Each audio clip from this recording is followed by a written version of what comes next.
Hey everybody, YouTube subscribers, Facebook friends. This is a special chart that I've made for the fiddle or violin, and we're going to be covering that today. So I'm going to tune up, and I've got the synthesizer set for a violin voice because I want you to hear some of the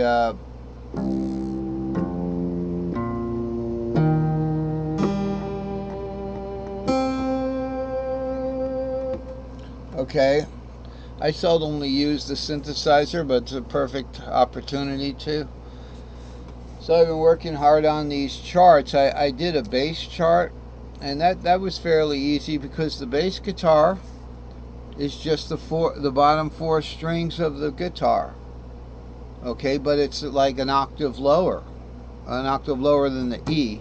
I'm already tuned down C tuned here, so I can play some bassy kind of stuff. I'll show you the bass chart quickly. Yes, very quickly. I did a little bass analysis here, and the difference with the patterns in the bass.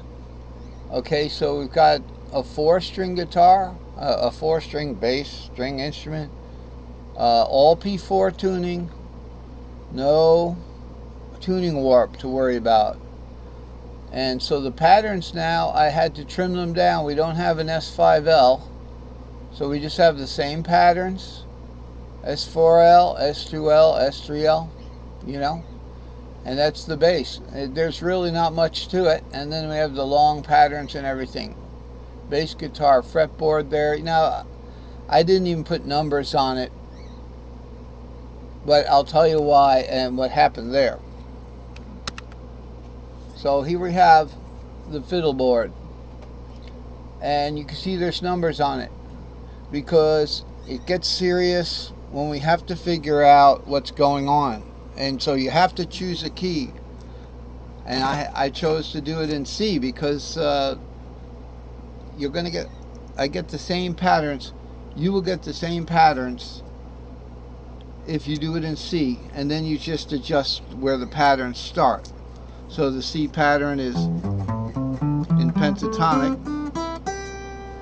okay, but I could do that a half step up to get the F, but we had to do it in C for the analysis. And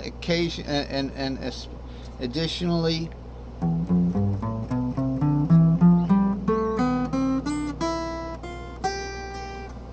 okay, and then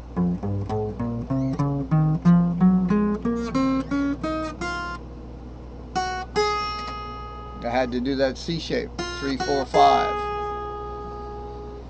Okay, so I did an analysis of the fiddle. Yeah, I might buy one. I'm definitely thinking about it, but money's tighter than ever now, so I'm looking at it, one of them.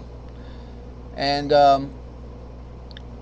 this is the fiddle fretboard, and then the first thing to remember, now this is chart number 180, string shapes fiddle fretboard. So the first thing to realize is that when I got a fiddle diagram, you know, a fiddle diagram off the internet, I can't show you that because I was given it free.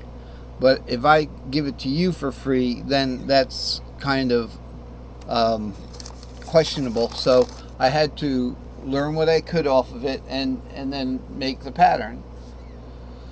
So this is where it is. Now in the key of C, this would be a G here.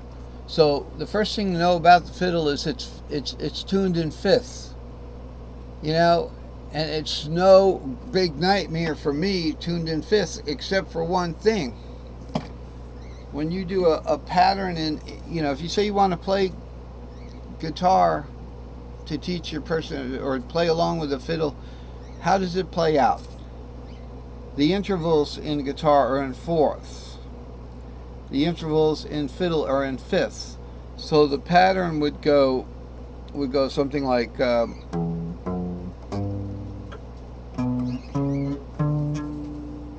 you know, and then you got to go up another.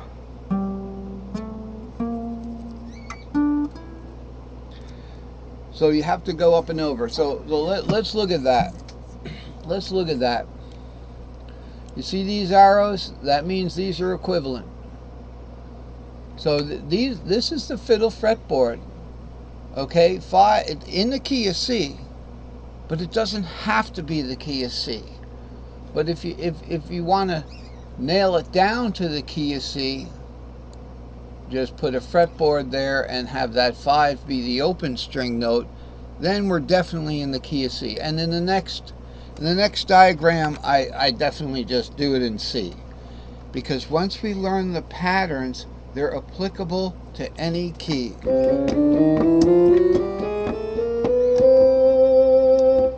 Right, even in violin.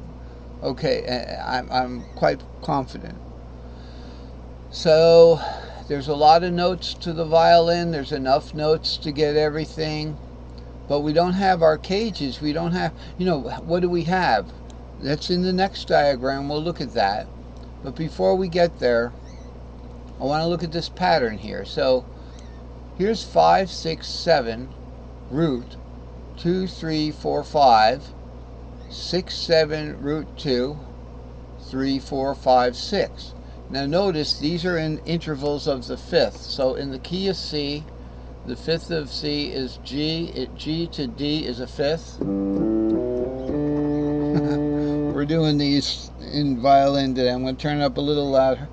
The interval of D to A is a fifth, and from A to E is a fifth.